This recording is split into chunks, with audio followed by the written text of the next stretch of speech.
التعليمة الأولى قارن بين النتائج التجريبية الموضحة في شكل ألف من الوثيقة واحد. التعليمة الثانية حل منحنيي شكل باء من الوثيقة واحد. التعليمتين في اثنين تعليمتين مغلقتين توحيان إلى مهمتين بسيطتين. بعد الاجتماع الأخير لسادة المفتشين في البوليدة تقرر أن يكون التعليمتين الأولتين في تمرين الاستدلال العلمي، معناها الجزء الأول من تمرين الاستدلال العلمي، يكونوا تعليمتين مغلقتين توحيان إلى مهمتين بسيطتين، وذلك قصد التدرج من التعليمات المغلقة المهمات البسيطة في الجزء الأول إلى المهمات المركبة التعليمات المفتوحة في الجزء الثاني.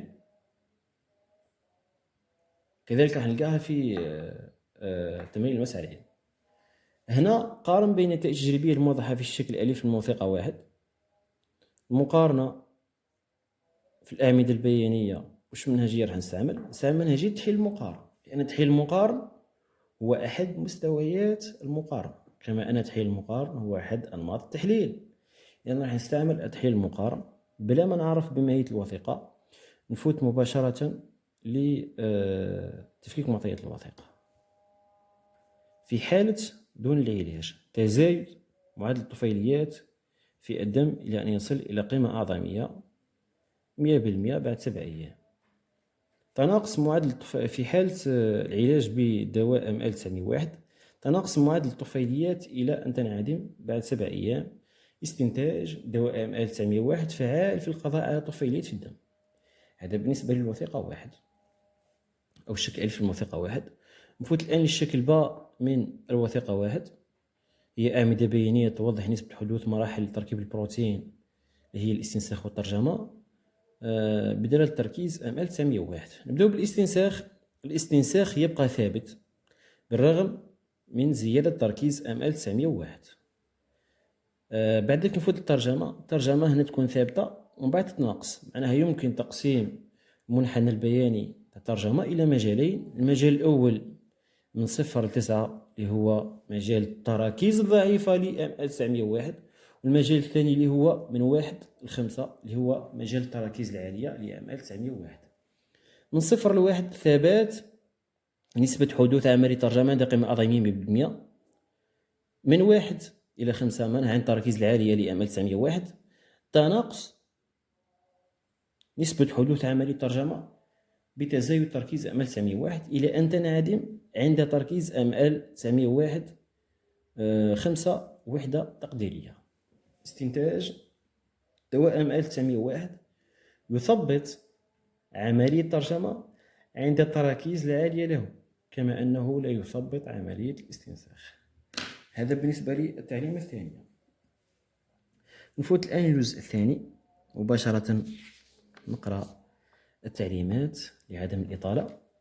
برر أهمية استعمال دواء ML901 انطلاقا من معلومات ونتائج الوثيقتين 2 و 3. هذه تعليمة مفتوحة بما هو مركبة. معناها واش راح ندير؟ راح نقوم باستغلال الوثيقتين. هنا ممكن نستعمل المسعى الاستنتاجي، نقوم باستغلال الوثيقتين بمنهجية التحليل والخروج باستنتاج، ثم نقوم بعملية التركيب وهو الجمع بين الاستنتاجات والمعلومات المحصلة عليها من الوثيقتين مع استغلال المكتسبات القبلية. إذا هنا عندي بالنسبة للوثيقة 2 استغلال الوثيقة 2. تمثل الوثيقة 2 أعمدة أو منحنيين بيانيين يوضحان تغيرات نسبة تشكل المعقد أرانتي تيروزين بدلالة تركيز دواء ML901 عند الإنسان وعند الطفيلي بلازموديوم. إذن عند الإنسان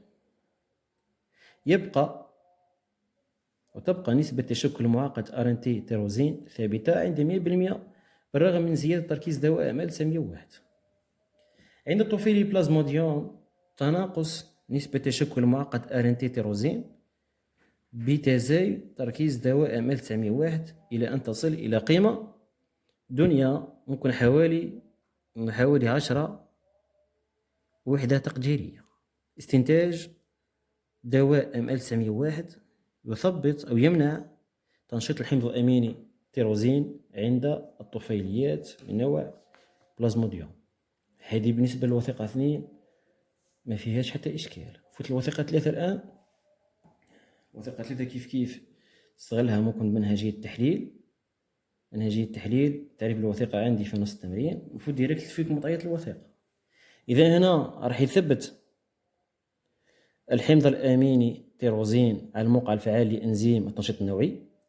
راح يثبت أيضا جزيئة ATP، راح ترتبط أو يتم إماهة جزيئة الATP إلى MP وبيروفوسفات، يتشكل رابطة بين الATP MP والتيروزين ويتم تحرير البيروفوسفات. بعد ذلك يلتحق الRNT ليتثبت على الموقع الفعال لإنزيم التنشيط النوعي. راح يتم تشكيل رابطة إسترية بين الRNT والتيروزين ليتم تحرير جزيئة MP. بعد ذلك يتم تحرير الحمض الأميني التيروزين المنشط. هذه في غياب ML901. في وجود ML901 بمجرد أن يتم تحرير MP يتثبت مكانها دواء ML901.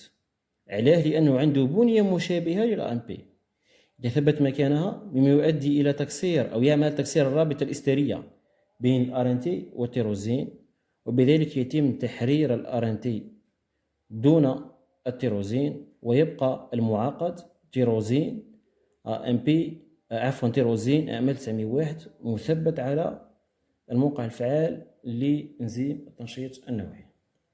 استنتاج: نقول بلي دواء ML901 يعمل تكسير الرابطة الإسترية بين التيروزين والRNT الموافق له. في التركيب فقط اللي راح ندير فيه التبرير، تبرير أهمية استعمال دواء ML901.